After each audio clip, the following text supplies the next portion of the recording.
Okay, so the rain has moved out pretty much, but we've been tracking those rain totals. Yeah, not bad. Okay. I know we wanted more. We always want more rain. But it was enough for now, in some spots anyway, at Austin's Camp Mabry. Exactly 1 inch.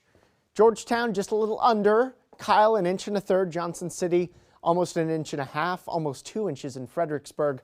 By the way, we've got rainfall totals at kxan.com under the weather and traffic tab if you're curious how much you got where you are. And of course, these aren't just daily rainfall totals.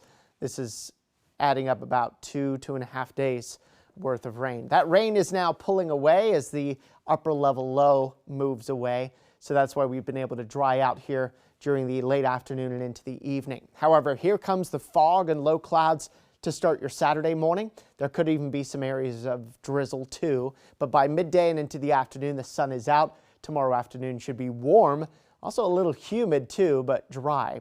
One thing we're going to be watching out closely for is early Sunday morning, the potential for a stray but potentially severe thunderstorm to enter the hill country. So this is 1, 2, 3 o'clock in the morning, may even clip parts of the metro and into our eastern counties, but the higher chances of a strong or severe storm would be in the hill country, and then an early morning stray shower. But that should be done before the sun comes up Sunday. And then it's a sun-cloud mix. And then there could be another few storms that try to bubble up as we get into the afternoon. You see a few of them popping up mid to late afternoon from the eastern hill country into the metro and our eastern counties. Not everybody's going to see the rain here this weekend. It's just a low, call it 10, maybe 20% rain chance after midnight into Sunday morning, and then again in the afternoon. So an early storm or shower and then another one late. Mid-80s to then upper 80s as we head through your weekend. The severe weather threat early Sunday morning, say between midnight and 5 a.m. right now is a 1 out of 5 for the northwestern hill country. And then for the afternoon from the metro into our eastern counties, a 1 out of 5. But keep checking back with our team of meteorologists here this weekend as we get a better idea about just the likelihood of development of storms and perhaps some updates to the placement. But large hail, damaging wind would be the primary threats with anything that develops early Sunday morning or again in the afternoon.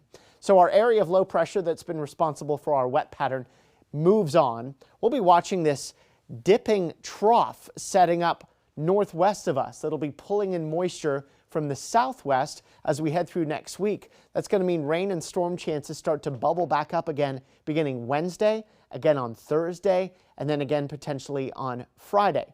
Multiple opportunities for rain already.